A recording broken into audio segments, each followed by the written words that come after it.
Eskom is set to test a new way of reducing power consumption in Fourways, referred to as load management. During stages 1 to 4 of load shedding, electricity capacity will be decreased through load limiting measures. The power utility says the pilot program will specifically target customers with smart meters who will be given an hour's notice.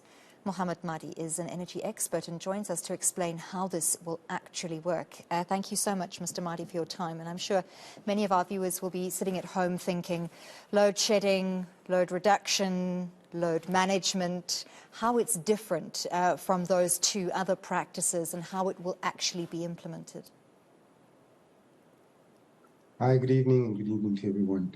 Look, the load limiting is quite different from load shedding, somewhat, in the sense that as opposed to having no power at all, those homes, small businesses with smart meters would be able to have a limited amount of power, roughly 10 to 15% of the power that they would normally have. So it's better than nothing. And certainly allows for some basic activity like, Wi-Fi, basic functionality, Wi-Fi, a few other things to remain on. In the case of homes that have emergency requirements like air supply, oxygen, that kind of thing, one can keep that going. It is a fair amount of power, just around 2 kilowatts that will be supplied to each home that has a smart meter. So it's better than nothing. But there are some downsides to this as well. And the downside is that Eskom takes control of, your particular management of your home. They can switch you off at any time. But the biggest difference to load shedding is that there isn't necessarily a defined schedule. So you get an hour's notice at any point in the day, any point at night. And then, you need to react within that hour, need to reduce your load. Otherwise, you get switched off completely. And that is different from scheduled load shedding, where you can plan certain interventions and plan around it. So there are, of course, positives, but there's definitely some negatives to it as well.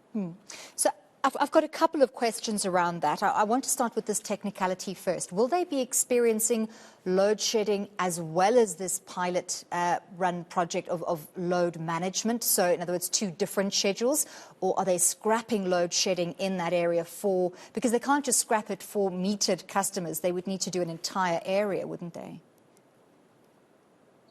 Yes, so, there is going to be load shedding, but for those under the pilot program, as opposed to having full-fledged load shedding, you would have this, limited load reduction.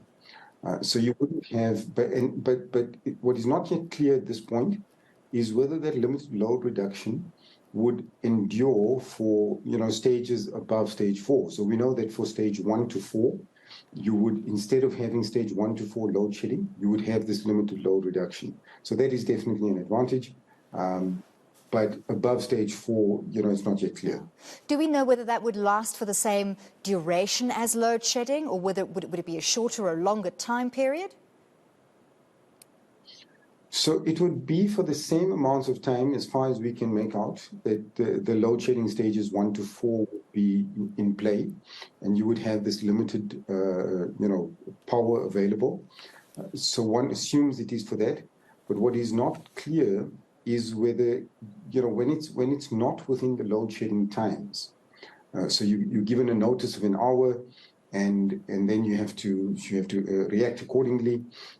When it's not within those load shedding times, the duration of that has not been properly defined. Okay. So my next question is, you say react appropriately. So when you receive that notice an hour in advance, in other words, you're supposed to reduce your consumption so that you are not switched off. What does the load limiting function then do if Eskom is not forcibly reducing the load, or is that just, do they happen in tandem?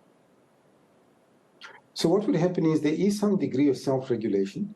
You would need to put off those devices, etc., and make sure that your usage is below the required maximum limit that would be allowed during this phase of load limiting.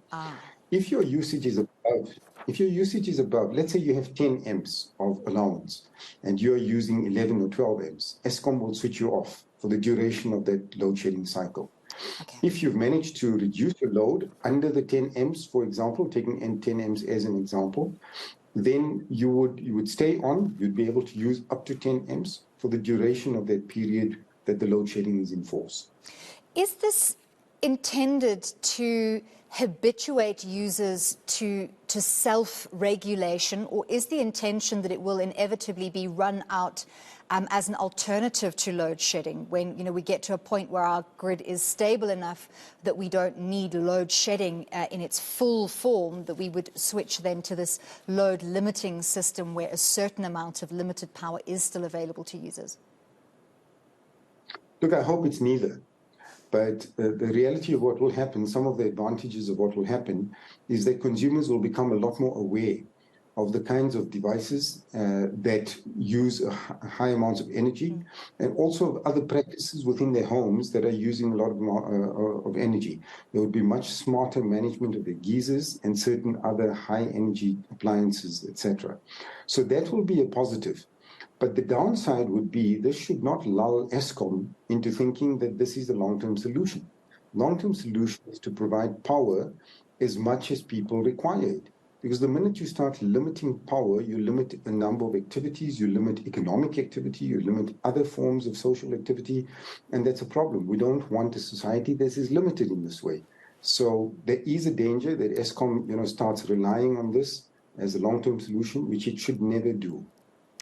Do we know what the mechanism is that Eskom will use to notify these specific smart metered customers an hour in advance of this kicking in? Because as you say, there's no set schedule, there's no Eskom push that you can just, sort of in the morning check and see when you're likely to be hit by load shedding. So that notification is going to be key. Look, we assume at this stage it's going to be random, but it could well be that it coincides with the load shedding schedules, in which case it makes life a whole lot easier. We'll see as the pilot rolls out.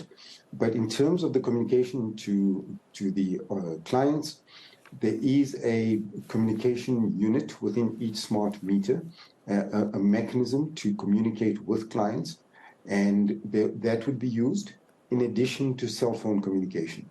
So there'll be two forms of notification at least that an end user receives from Eskom, and then they would receive that up to 4 times in that hour prior to the load limiting kicking in. So I think there would be a fair amount of notice and fair amount of time to react, at least put off critical equipment or other pieces of or other forms of appliances where switching on and off affects those appliances, affects the life of those appliances. But, in some cases, one may not be available or not be around. And then, of course, that you're going to suffer as before. We are running out of time, but I would like to ask you a last quick question, if you could keep your answer concise. Is there any specific reason that Eskom has given for picking Fourways specifically? Not that we know, but I think it is a fairly representative area to roll this out. You have several LSM categories of people. You have several kinds of residential, dwellings. So it's a fairly good area to pilot this. Excellent. Thank you so much for your insights into the issue. That was Mohamed Madhi, energy expert, giving us some insights into the new pilot project where Eskom is going to be implementing load limiting measures in Fourways.